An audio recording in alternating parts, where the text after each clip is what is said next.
Hello, everybody, and welcome to the Change in the Climate podcast. Of course, as you know, this show is brought to you by Climate Change Realty, the only real estate brokerage that donates 50% of its commissions to nonprofits dedicated to fighting climate change. If you are looking to create climate action on your next real estate transaction, all you have to do is visit ccrealty.org, and we will find you an agent in your area who's willing to offer 50% of their commissions to help save the planet. Now let's dive into the podcast. Dahl, we are here, and welcome to the podcast. Thank you so much for coming. I really appreciate it. Thank you, Ethan. It's a pleasure to be here today. And it's an absolute pleasure to have you. Good to talk to you again. And, we always like to get the podcast started with a bit of background on who you are and how you got to be doing what you are doing at the current moment. Wonderful. So I'm Dahl Winters. I'm the CTO of Deep Science Limited. We've been in business for a while, several years now, and we are definitely a company that's in the carbon removal space as well as doing climate action. I do a lot of volunteer work with organizations like the Open Air Collective. I work with air miners. I do quite a bit of things, but my heart is really into climate action, making progress right now as fast as we can, because such action just isn't happening. Gotcha. So what were you doing before you founded Deep Science Limited? How did you get there? Yeah, I've always had an interest in science. My background is very scattered in terms of what scientific activities I've done. I've been in biology, chemistry, physics, earth science, computer science mainly, and I've really spent the last few years in IT and geospatial big data, harnessing the ability of satellites and aerial imagery to see the landscape, to basically look at things like soil, carbon, land cover classification, such things. I started getting aware of the climate problem pretty early on back in 2009, and I've made it my career to try to get into that and understand that a little more so we can make some progress on it, because it's definitely the most challenging problem I've run across, and I've done innovation work for the last 15 years or so. Okay. So when you were a kid, were you just looking around and I just want to know how everything works? You said earth science, but you covered a lot of different areas there. We were just I'm going to figure out how this entire universe functions. Yes, exactly. Yeah, I've had an insatiable curiosity all my life, and it's funny. That's the one thing you can't really reveal about yourself at parties, because when you go to a party and you start talking about all kinds of things, people look at you kind of weirdly, and they're like, nah. But I've been able to make lots of friends, get along with many people, because we are kind of on the same wavelength. The people that I meet, we all care about the same things. We want a better planet, a better world for people, and it's been a pleasure getting to know so many people in this field.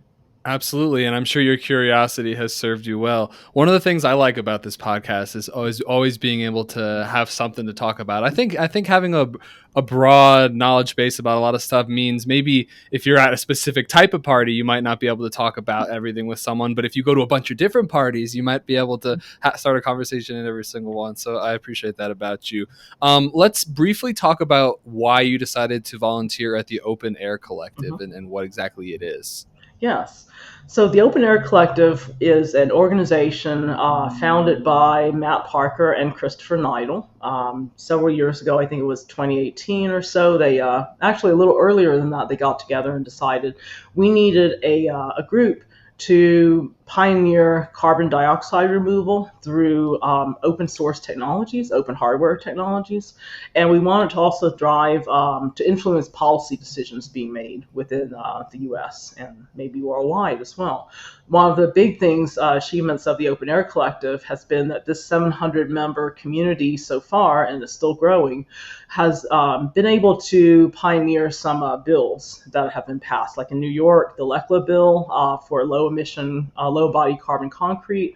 And also now at the federal level, there's the CDRLA bill, the Carbon Dioxide Removal Leadership Act. And this all came out of a group of volunteers who have been working with the two individuals I named earlier to basically get something moving. And it's entirely volunteer. No one gets paid. Many brilliant minds in that collective just trying to help out. So when you say open source, that's the idea of the technology or whatever you're working on being available to the public kind of thing, Yeah. as compared to a private company who's trying to create the perfect direct air capture device kind of thing. Am I understanding that appropriately? Definitely, yes. Yeah, the whole idea is free exchange of information. It's not proprietary. There's no IP associated with it. We want to get that information out there to as many curious minds and abilities as we have interest. And basically, we want to make it as simple as possible for people to understand how to do carbon dioxide removal. It gets people involved, they get encouraged, they see that there's something they can do for the climate. That also gets them interested in other things, such as emissions reduction, which is really a huge component of what we need right now. But carbon dioxide removal brings people in the door. Totally. So not only are you a curious individual, but you're also an inventor. So I want to kind of talk about several of the things you've created over the years, and I want to start with this Cyan device. Is that how it's pronounced? Yes, yes. What is that? How did you come up with that idea? How does it work? Yeah, so I did. I was really interested in doing something for my own carbon dioxide removal. I started on a track where I basically put solar on my house, scaled back my driving to once or maybe even twice a week. I stayed at home. This was during COVID, so I had the opportunity to trial that out a bit. I stopped eating a lot of meat, and we don't do a lot of things that produce emissions, and so but I was still having a huge impact. And I thought, well, what else can I do? So I looked into carbon dioxide removal, and I've read a lot of papers. I knew about it. I thought, well, let me build something in my own house that demonstrates the process and that is cheap enough that anyone else can do it as well, and they can learn what I learned and get interested that way. So I put together a system. It's a small box. Basically, costs like less than $40 to assemble. If you have a low carbon source of the active ingredient, which is calcium hydroxide, you can use that to suck up a lot of CO2 in the air, and basically 10 grams sucks up about like 2 grams of carbon, basically carbon dioxide, and people can do this in their own homes. And you get this nice calcium carbonate output, which is actually, it's a big word, but all it is seashells. It's chalk, basically. You get this as an output. You can add it to cement. You can put it in your garden. You can do whatever you want with it. So, and people started getting the idea that they can like make these things and explore carbon dioxide removal with them, and it brings people together. Open Air Collective has seen a lot of growth recently, and part of that is due to the Cyan project. And you created that yourself. You came Yeah, up with the idea, you designed it, you got it from prototype to a yeah, working yeah. device. Yeah, it's really it's embarrassingly simple. I almost feel bad that that's all that I could think of to give to the world. But at the time, I was really looking for something I could do for my own carbon footprint. So I started this. It doesn't remove much carbon, but it really focused my attention on the problem, and I learned a lot of things along the way. Oh, that's definitely important. What did you say the input was? Calcium hydroxide? Was that Yes, right? yes. Yeah, What it is is that? yeah, calcium hydroxide is it's a byproduct of making cement. So it's when you make cement, which is itself very energy intensive, Hmm. you're able to get calcium hydroxide as a basically wetting the material. Now there are companies like Brimstone Energy. I can name. I think Sublime Systems is also working on such a source, and Carbon Built may also be doing that out in California. They all have low carbon sources of calcium hydroxide, which means that basically it's like 80% lower than regular cement. It's really a useful material. You can use it for building materials, and you can also use it for removing carbon. Do you think a device like this could actually fully remove more than the amount that a typical, for say, like American emits each year, or is the technology not capable of doing that? Cyan itself is not, it's a really small device, so it's not going to Right. do the job. But similar technologies, and I know there's companies like Carbon Reform out of Delaware and some other places that are looking into doing this. Same technology, same chemistry, but it is much larger scale. They are actually driving progress in this area using the same principle that I did. That's cool. When I think of direct air capture, I think of a giant plant, and you're inspiring me right now. I'm thinking a couple episodes we were talking about what to do with extra energy. Like let's say that the sun hits the solar panel and it charges up the battery, and then after that it goes back to the grid. Mm-hmm. My immediate thought is then to use that extra energy to power a device that's going to then draw down carbon. So I had Mm-hmm. never thought of having each individual household potentially have some sort of carbon capture Mm-hmm. device that could then you said be used for cement, or I guess the other option was fertilizer was what you Mm-hmm. had said for your plants. Yeah, yeah. Yeah. It's not the strongest fertilizer, and actually you can't use a lot of it on your plant like you can nitrogen fertilizer, but it does help certain alkaline loving plants to grow better. Yeah, or I'm thinking if everyone just had like a device that draws down carbon out of their Mm-hmm. house and then it deposits it every year and then someone comes and picks it up Mm-hmm. once a year and takes it away and then goes and Mm-hmm. does something good with it, like perhaps creating cement would make a lot of sense. Yeah, yeah. Any solution we can Mm-hmm. to get Mm-hmm. this thing going. Yeah, So yeah. let's talk about the work you're doing at Deep Science Limited. Mm-hmm. How did the organization get Mm-hmm. funded and what are you up to these days? We started this company really small scale back in 2015, and at the time I was doing a number of innovation challenges. I actually was motivated by a hackathon that I participated in. For the very first time, Google came to Denver, and we had a hackathon called the GovDev Challenge for government development. And there were two items, like basically if you wanted to do disaster relief or budget transparency for the state of Wyoming. And I chose the latter because like no one else was really doing it, and it needed to be done. So I saw there was a need, and I won second place out of like 300 something participants. And for my very first hackathon, so I was kind of inspired and I started doing more innovation challenges. Well, then I started getting funding from winning awards, and I thought, why don't I kind of need to start a company at that point in time just to, do my taxes. But it was really interesting, and I started learning a lot of things just to be able to make proposals and solve problems for people. And so I was at Digital Globe at the time, which is now Maxar Technologies, doing some great satellite imaging work there, as well as geospatial big data.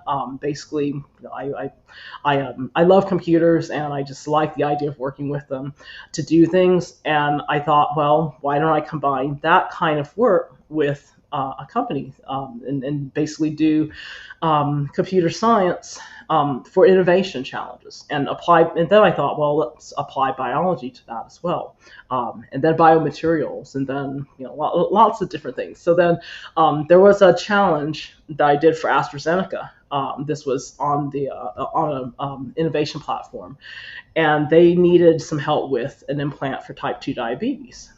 And I thought, well, let me see what I can do for that. I did a lot of reading and came up with a proposal. And it was within the last 2 days of the deadline.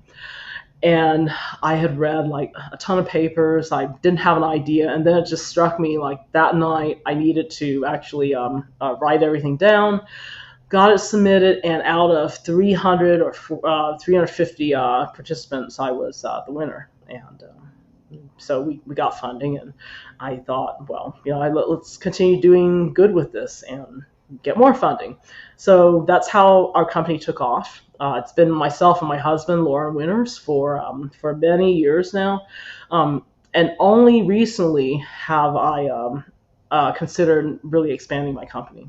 It's been I haven't seen the need because some things you can do a lot of good with just volunteering. Not everything requires a huge paycheck or a big budget, and but I started finding out that there were local people in my area, people who had the drive to solve climate problems, had a huge amount of experience, tremendous people who are just not in action right now. Mm-hmm. We have somebody on our team currently. I gave him the opportunity to join us, and he in the past had managed a budget of about $1 billion, and he's really committed to the climate.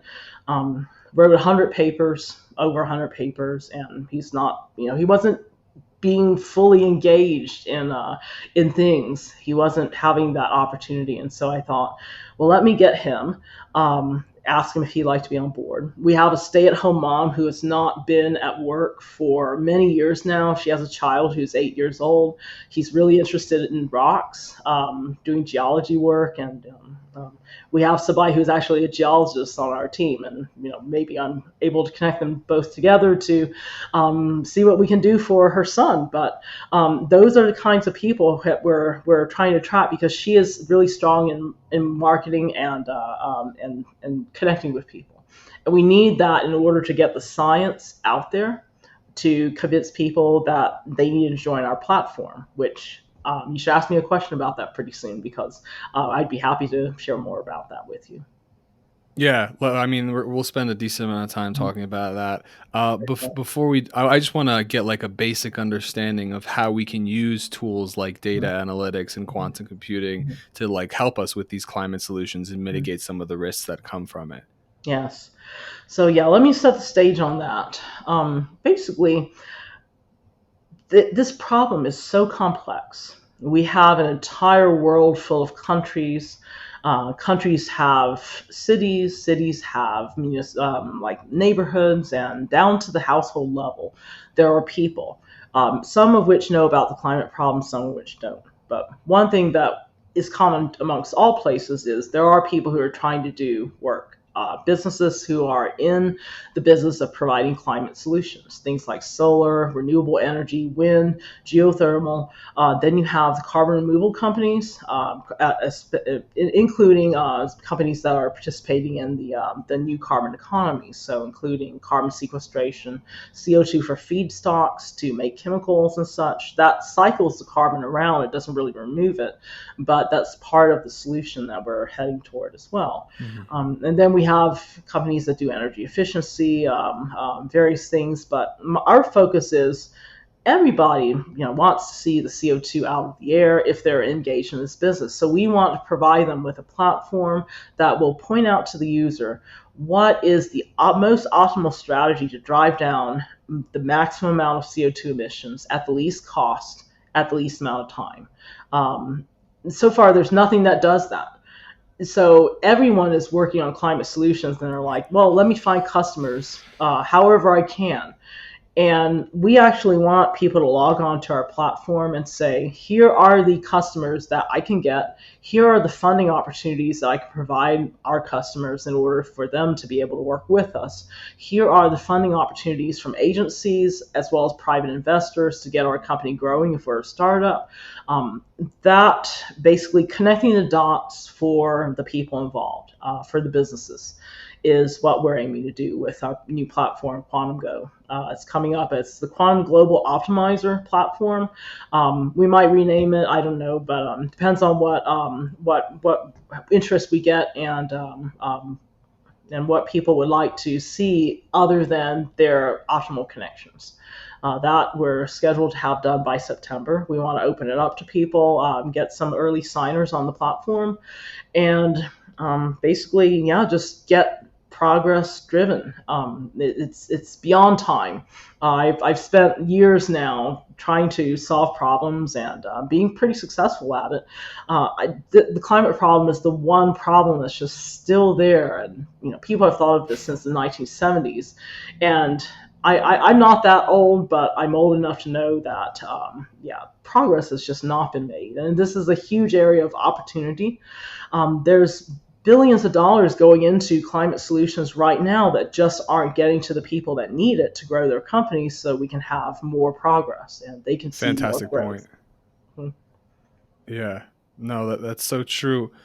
Where is the data gonna primarily come from, though? Is it going to be the individual people who are creating the projects that are providing you with the data? How is it all going to get on the platform? So we have already started with some preliminary data sources. Basically, what we do is we have two levels of optimization. The first level is the one that we use with quantum computing right now. And that we take from, we have our primary source for how much CO2 can be reduced by these so far 60 something climate solutions. We use Project Drawdown. There's a website called Project Drawdown. You can go there and see all the different climate solutions that have actually had scientific backing as far as how much CO2 can be removed in a certain amount of time. We want to take those solutions, identify the companies that are providing those solutions, and then those companies can register on our platform. Those will get matched with customers as well as with funding opportunities beyond the quantum optimization stage. Actually, out on the UI, the user interface, when they log in, they'll be able to view like an optimal list of connections. That does not require quantum computing. What we do with the quantum is we use it to solve an otherwise intractable problem. We have 451 cities so far all over the world, and we are trying to figure out, like on a monthly scale, every month, what projects can get done in which cities in order to drive the most amount of CO2 emissions at least cost. And we orchestrate that schedule with the people who are on the platform, and we then connect the opportunities for every month going out to 2025. We don't even think about 2050. It's not, it just stalls action to think so far out. And people want to see growth now. They want their businesses to grow now. And a lot of people who are really caring about who should care about climate might not even be alive in 2050. So it's really an opportunity that really needs to be taken this very moment. So we're looking out to 2025. It also helps our data processing and optimization costs to not have to go out to 2050. And people just care more because they can see a clear path, like 36 months from now, 3 years. This is what our business might look like if we take advantage of these opportunities. Right. So what is computing, and then how does it compare to quantum computing? What's the difference there? Yeah, difference is it's all computing. It's just what kind of hardware you're using. So regular computing, think of it as you've all seen the Matrix, zeros and ones on the screen. Basically, it's data is represented as off or on signals. With quantum computing, you basically have bits that are not bits anymore. They can actually represent, you have qubits that represent both states at the same time. A lot more information can get stored that way. You can solve optimization problems much faster than you can with normal computers, just because of the way the information is being represented. And so what we do is we take a really hard optimization problem, which otherwise might take years and years to solve, and we try to, we don't actually solve that problem. We solve like a different version of that. It's much smaller, much more condensed. And we also use not entirely like the full big quantum computers. We use hybrid computing, which means we combine the quantum with regular computing in order to solve these big problems. Okay, gotcha. Yeah, I mean, there's just a lot of different carbon solutions, and I'd be very interested to hear how the pricing mechanism actually works. Because how do you put a price on something like a natural based solution, like growing a tree, versus like a direct air capture machine? You can pretty much almost exactly calculate the cost, whereas a tree can have a bird or a woodpecker can come and destroy it. So how does that pricing mechanism like actually work? Yeah, it's not our problem. It's actually Project Drawdown's problem because they provide the data. Okay, They actually have done the research. They have the cost per ton information for all of these solutions. So we just use what they have because it's already been vetted. The science has been done. That's the best available information that we have to run with. And so Jonathan Foley at Project Drawdown has done an excellent job assembling a team to really handle these issues. The only thing that really needs to be built out is the carbon removal solutions that are not yet fully available on Project Drawdown. And that's part of where we will come in future years to offer our own solutions as well as to help others to come on board the platform with theirs. Okay, cool. So how is the connection actually going to work between like innovators and or like investors and people who Mhm. are doing the projects? They have to meet on the platform, and Mhm. then do you facilitate like a transaction for them, or do they have Mhm. to do that off of the platform? How's that Yeah, work? they will have to do that off of the platform. All we do is point out the optimal connections with contact information. They will have the opportunity to subscribe to our platform. As companies who are going to make profits from the connections that they have, they'll have to pay a subscription, of course. But Okay. we also want to have funding agencies as well as private investors who have portfolio companies. We want them to enroll their companies on our platform for free. So they don't have to pay anything to have their portfolio companies on our platform. We drive then business for them, those individual companies that are offering climate solutions, and then the investor sees the return through the growth of their portfolio companies. So the individual companies themselves, once they're enrolled on the platform, they'll have to subscribe, and that's the main way we'll get customers, because we have places like their derivative, and maybe there's I don't know, Techstars, other places that have climate accelerator programs. Air miners might in pretty soon do something as well with their fund. We want to take the portfolio companies and enroll them so that they can grow, and then that way the investor grows as well. They get a better solid return on their investment. People benefit because they're getting climate solutions. CO2 gets drawn down much faster because people are actually actively making connections that they otherwise wouldn't make, because they don't know that that's the pathway they need to take in order to achieve the most optimal outcome. And this is planning to go live in September, did you Yep. say? Yep. We've got a team Pretty of exciting. 6 working on it now. It is. I'm actually doing a good bit of the work that everyone else is doing, like a lot of the business handling, marketing, finding customers, doing data recording, and other things. But it's really interesting what's going on. I'm actually getting to put my skills to good use. Doing the quantum computing as well as the cloud work as well, cloud computing. We also have a company called Engine, which is a very good partner of ours. We feel like they're just really close. They're doing awesome work. They're actually building a platform in order to help people facilitate the use of quantum computing. For their applications. So we've been in talks. We're helping them with their platform. They're helping us with helping us think through how to do this.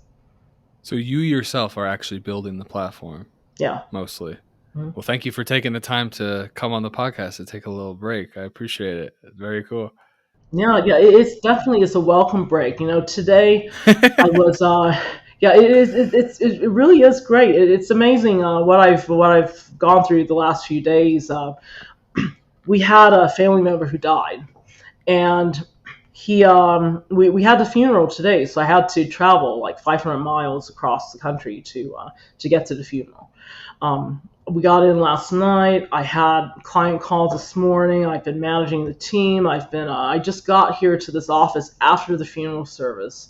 And I paid my Jeez. respects, and I went through the whole. It's a process. It's definitely a grieving process. But one thing I learned as a result of that is life is short. And I'm not the only person who's suffering grief right now. There's a lot of people who are suffering grief as a result of the climate crisis. People's houses have burned down. People have been flooded out of their homes. This thing's happening on a massive scale worldwide. India, for example, people can't even go outside in order to do things because it's insanely hot. It's like over 130 degrees in most of the countries over there, and I'm very fortunate. And I realize that that's something that while I have the chance, I want to make sure that I do good by the people that I come across, and that I help the climate as much as I can, because I might not be here tomorrow, and then my team has to take over. But I Hmm. feel really comfortable that I've built a solid platform. I have good people. Um, I feel more hope nowadays than I ever have in my whole life that there is going to be a solution to the climate crisis. And it's not just one solution, it's all the solutions, but they all need to be deployed effectively this point in time, today. No, don't want to wait until September if I could. It would be nice if we had more investors that could help us out and help fund us more so we could actually get this thing rolling out quicker. But, until that happens, like we're not waiting for anyone. I'm just supplying through my own funds, and whatever we make this summer from other projects will go towards this platform. Well, Dahl, you sound like a legit CEO. No way around it. You're putting in the work. You're birthing out this project, and I respect you for it greatly. You're using your personalized skill set to try and create the largest impact possible. I mean, even if a single project were to get funded because of you, it could fundamentally change the world and the course of the future. When you're talking about carbon, the impacts last for decades, if not centuries. So it's a big deal, and you're creating a platform that could potentially fund dozens of projects. So I think that's awesome. So, Yeah. so speaking of these projects that are being funded, based on your own personal research and what you know, what do you think are some of the most promising opportunities that are out there, in your So humble opinion? yeah, I've got two in mind. Everyone talks about carbon dioxide removal. That actually has the hugest amount of interest right now. It's not 100% of the solution. I love where this is going. I love where the progress is being made and getting people on board with carbon dioxide removal. And I've been a part of that myself with the Open Air Collective and air miners. I've helped to support the growth of carbon dioxide removal. But that's like, it's a small fraction of what we need to do. We actually need to do emissions reduction, huge amounts of emissions reduction today, which means that we need to decarbonize industry, buildings, energy use for heating and cooling. We need to actually reduce that energy load quickly and shift that to renewables. Some people don't like nuclear, some people do. That's another option. We can always explore that later. But the biggest thing is we have a lot of people who are former employees of the fossil fuel industry. I personally, I've never been a fossil fuel advocate ever. I'm definitely for renewables and for clean energy. But I also recognize that those people have families, just same as mine. They need to provide for their families. Not all of them wanted to basically do a lot of and do harm by what they did. They just wanted to work, and so I want to get those people shifted over to the energy industry, the new energy industry. I want them doing carbon sequestration. I want them doing carbon dioxide removal. That's the hugest opportunity that I see right now, is getting the funds currently in the fossil fuel industry actually diverted to good causes.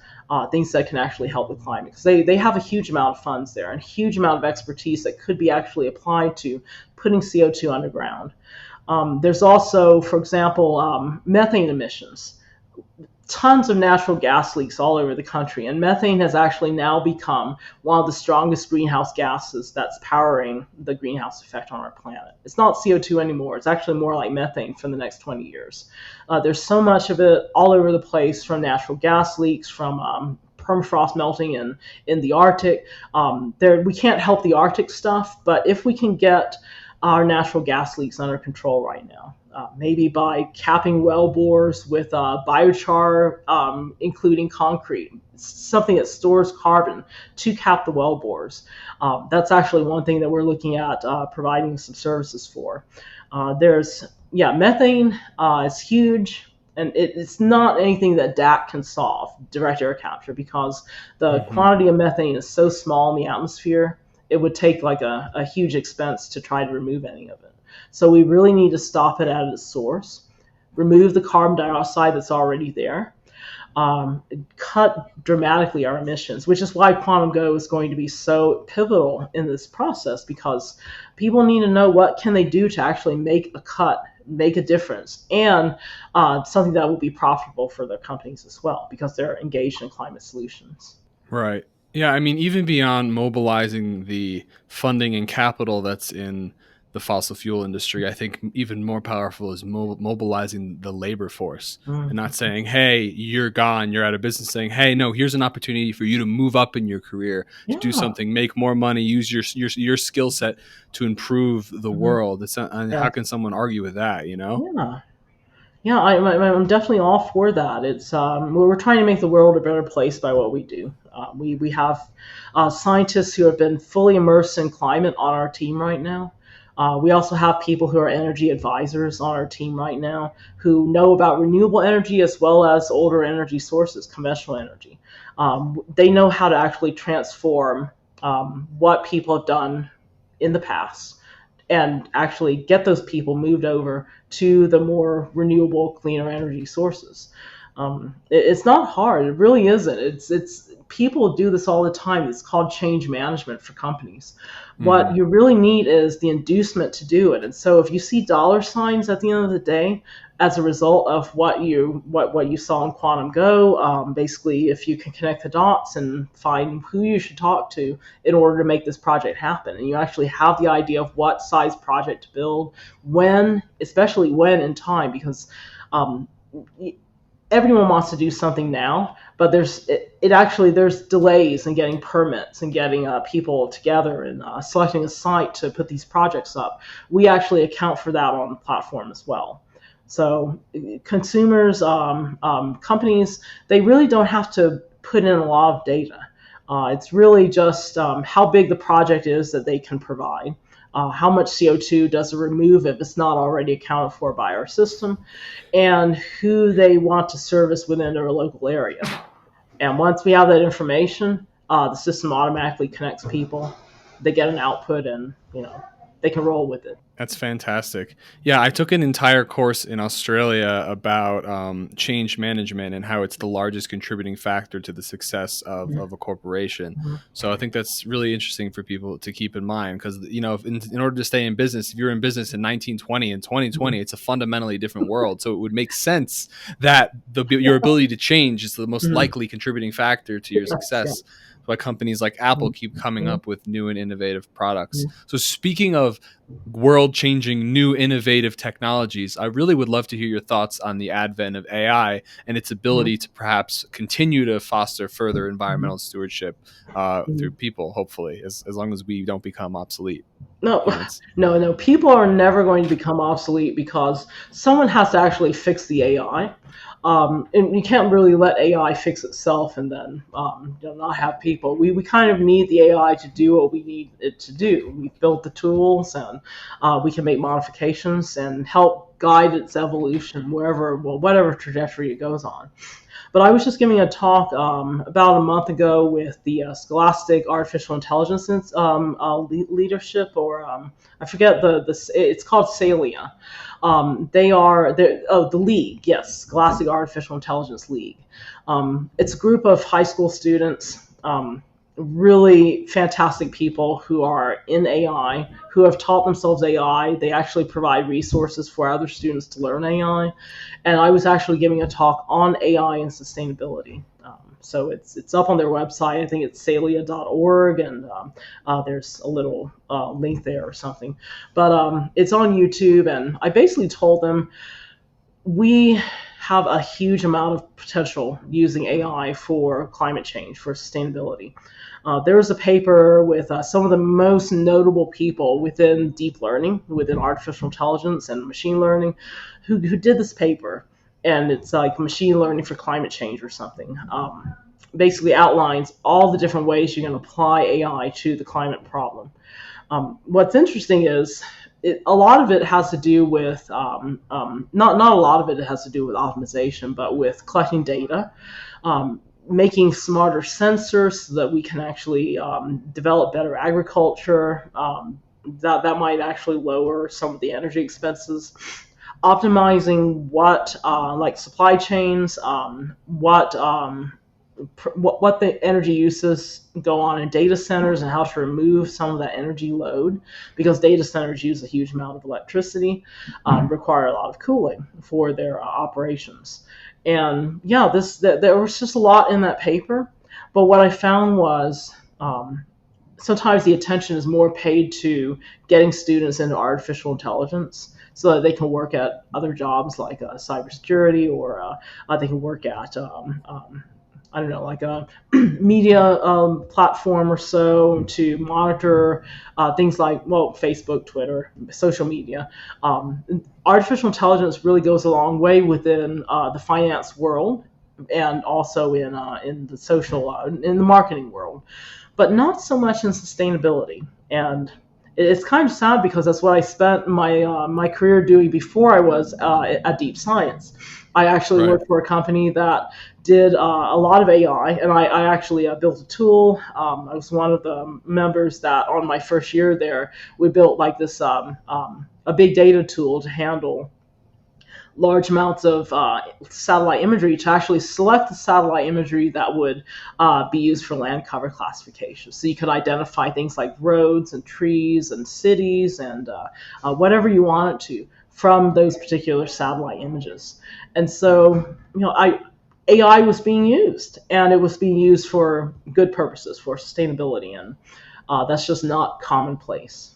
I think it will be very soon because there's so much interest in this topic. Yeah. I did want to ask you why it is you're more hopeful now. I think you had said Mhm. previously that than ever before, which is interesting because the episode just before this, I had Jonathan Lundgren, who is he studies insects and now he's really focused on the health of the soils. And I don't agree, but he was saying we have 10 years until all of ecosystems collapse. So it's really interesting that there's people who say stuff like that, and then there's people. I'm more on your end where I think there's never been a better opportunity. So I'd love to hear your perspective on how you got to where you are now with this feeling of hope. Yeah, so I've seen both sides. I know that the doomsayers are saying we're full of hopium at this point. We really are just deluded on the idea that we have so much hope that things will get better, even though things are just going to go catastrophically wrong. So I've seen that argument. I've also seen the argument where people are just so blinded by the bright technologies available and the possibilities of human ingenuity to solve whatever problems out there. And I'll have to say I'm pretty much, the future is what you make it. We have two outcomes. One is the doomsayers prediction. The other one is the technological optimist position. Um, Either one of those is possible, and or maybe something in between. But what's certain is we will definitely see what the doomsayers are seeing if we do nothing. Right. So I'm like, why not take the route of opportunity? Even if we end up like if for example Don't Look Up, that movie I saw it, and I was like, yeah, such a good parody of the climate crisis. Hmm. If we were to look up and we know the world is ending like in 10 years, Yeah. um, why would we should act as though we can actually do something about it while we can, because that's the only time that we have that we can do something. Right now, it's the only time. I could just say, I could throw up my hands and say, well, why don't I just go for work for the fossil fuel industry or something, and make huge amounts of money? And no, I will not do that because I feel like there's actually a chance. And I think if we put our minds together, we can actually control the outcome of our future. And if not, we will be known as being people who tried. That's the legacy that we'll leave to future generations, however they might be, whatever they might be. Maybe they'll be monkeys, a million Yeah. years from now or something. But Frog uh, people. or maybe frog people, or maybe birds. Right. Corvids, crows, ravens are really smart nowadays. Dolphins, they could be pretty smart as well. But um, saying that the future is unwritten means that we have an opportunity to try. And I want to definitely do that because there's a lot of good that can be done in my lifetime. Kids are kind of expecting that. Like Greta Thunberg, she's galvanized a huge amount of support from people, and a Definitely. lot of bad comments as well from people who just don't understand. But she has to live in the future that we've produced, and I want to make sure she has a good opportunity. Same as the person on my team who has an 8-year-old child. They have a right as well as I do to have a good future, and so I just want to make sure that we can do that for them. I'm there with you on everything you said, and there's a bunch of things I love about you and the way you're spending your life. But one of the things I find so interesting, and correct me if I'm wrong, I've got a list in front of me of different things that you've created throughout your career. A cloud-based geospatial data pipeline, anomaly detection algorithms. We've discussed some of them throughout this podcast. Molecular discovery systems, aerosol monitoring systems, the Quantum Go platform, which of course is your most recent big passion project. Cyan, we discussed, a biochar-based removal sorbent. And I have no doubt that you've got other ideas bubbling in your head right now that you're working on that have not come to the public. And I just want to know, like, how are you doing this? Like, what is your creative process? Like, how are you coming up with all this stuff? Yeah, it's I get asked that question a lot, and really it comes from I think I don't really know, but what I feel like it comes from is when you're able to actually know what matters, when you actually have a good solid idea of the direction that you're headed in, the goal that you want to achieve, and you put everything else aside, that really opens up your mind to be more creative. So when you are driven by a need, not just a want, like, you want to get more social status, more money, or more points on your video game, or, you want to get like the biggest car, the biggest house, or make have the most of anything. If you just see something that there's a need for, and you take everything else away, it helps to free your mind to think about what pieces can you actually put together in order to assemble a solution to the problem. Like mice do it all the time. You put them in a maze, and they wander around, and they have a goal to actually find the food at the end of the maze. And if mice can do that, hopefully humans can as well. They're not blindsided by anything else. If they're actually like bigger, like rats, they will just climb up over the maze and walk over to the food. So they're not constrained like we are by all the rules and perceived things that we go after in life. It's very clear, like to me and like Greta Thunberg, we actually have something in common, just in our backgrounds, which makes us kind of rare. We're able to see the world very in a black and white way, and in order to do that, we just have to focus on the goal, leave everything else aside, and bring our minds to bear on the problem, and it gets solved. I spend like hours and hours and hours like immersed in research and discussing with people as well, and that's my innate ability. Other people have different abilities. The mom on our team has a great communication ability. I have a great thinking ability and systems thinking ability, and I just like to do research, and so that's why I'm contributing to our team this summer. But really, I just try to free my mind and focus on what counts. A lot of people are not that fortunate to be able to do what I do, and I totally understand that. That's why I need to do the work that I do, so that people can have the opportunities that I would like everyone to have.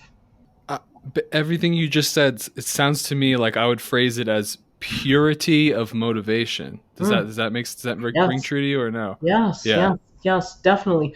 Yeah, there's so many different roadblocks that people put up in front of them in their lives. Like right now, every time I turn on the news, there's always some distraction that's taking us away from the central issue of climate change. And right. There are people in the oil and gas companies who and people in various industries who are probably happy for what's going on in the news because it's blocking the direct action on climate that we need. And it shouldn't be that way. We want everyone to make money. We want the people in the oil and gas industry to make money. We want people in renewable energy to make money. Everyone, like from the poorest individual to the richest billionaire, we want everybody to make money. And but we can't do it if we're killing the climate. And it's our goal is to make sure we have a good platform to connect people, to bring about that change that we need. To make people successful, to show people that there's a learning opportunity involved in growing their businesses and to make good progress towards climate solutions. It's really not that hard. I mean, if I can do it of all people, it's like, you just don't need to drive into work every day. You don't have to fly like everywhere to go to meetings and talk to people. Like COP26 that we had overseas the last year, a lot of people caring about the climate, and they're all flying in jets to get over there. Um, Strange. no, it's not that hard, and it's it just takes someone setting an example to show how things can be done, and that's all I try to do. You mean like Greta sailing over there on a boat? Yeah. Well, she could have gotten there a lot faster, but that was her choice, and I definitely support it. I would like to take a sailing trip. It would be kind of cool to go fishing every day, and life is what you make it. It should be Amen. experiences that really count, and when you're flying on a jet with like a can of sardines with everybody else, you don't really have that fulfilling experience of traveling the world on boat Mm, like our ancestors used to do hundreds of right. years ago. So just look for. I prefer to look for the experiences in life and try to enjoy those while we can, and also try to see what we're trying to save. And that motivates me every day. I have a beautiful view out of my backyard in Evergreen, Colorado. In Evergreen, yeah, it's Yes, a yes, beautiful place to yes, live.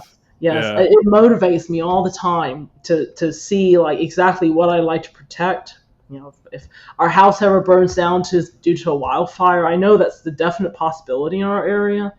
That Hmm. would motivate me just that much more to help the climate problem.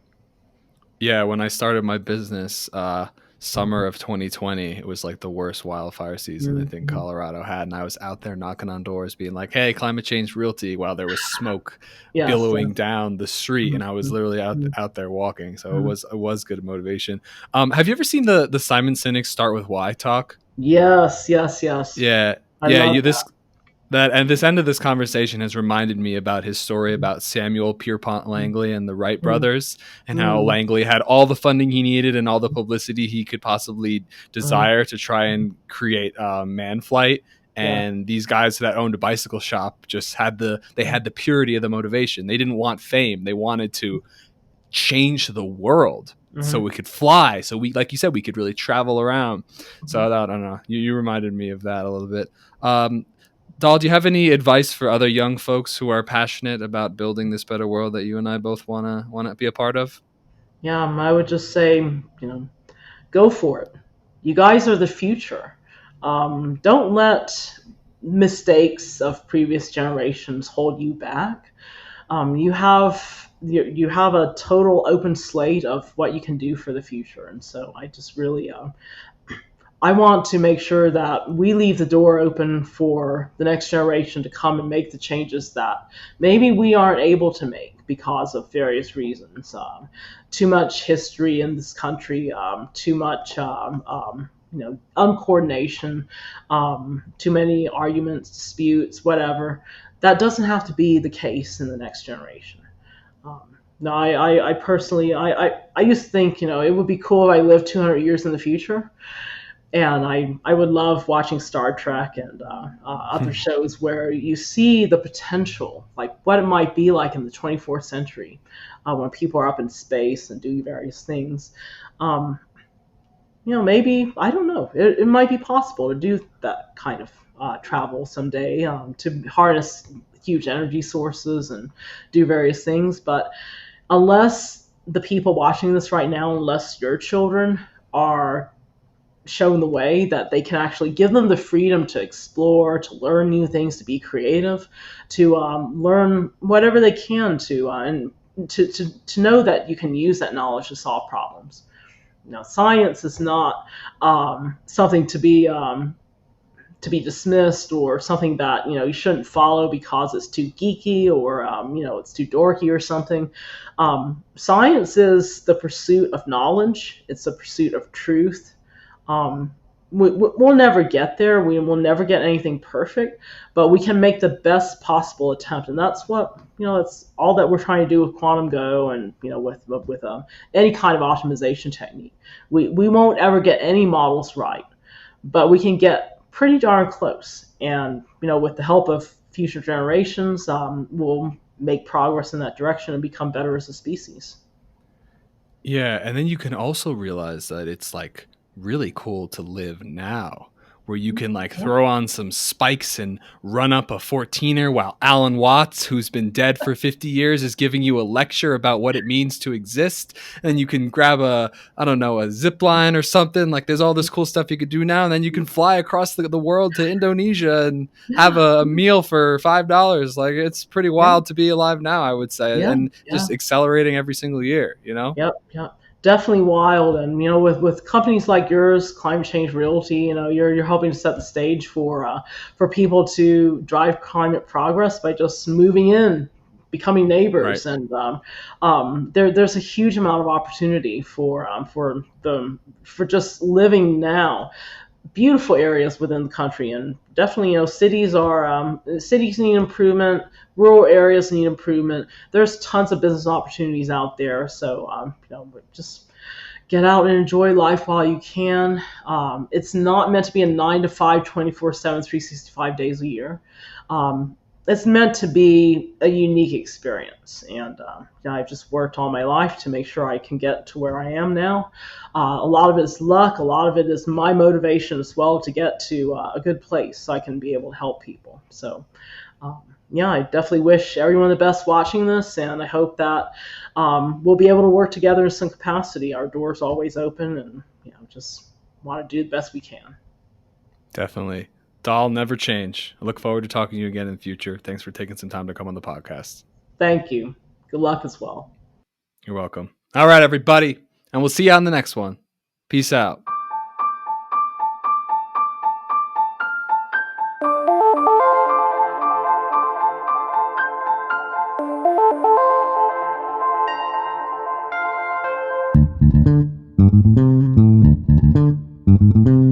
So if you or anyone else you know is looking to buy or sell a home anywhere in the USA and would like to create thousands of dollars in donations without any cost out of pocket, please visit ccrealty.org today.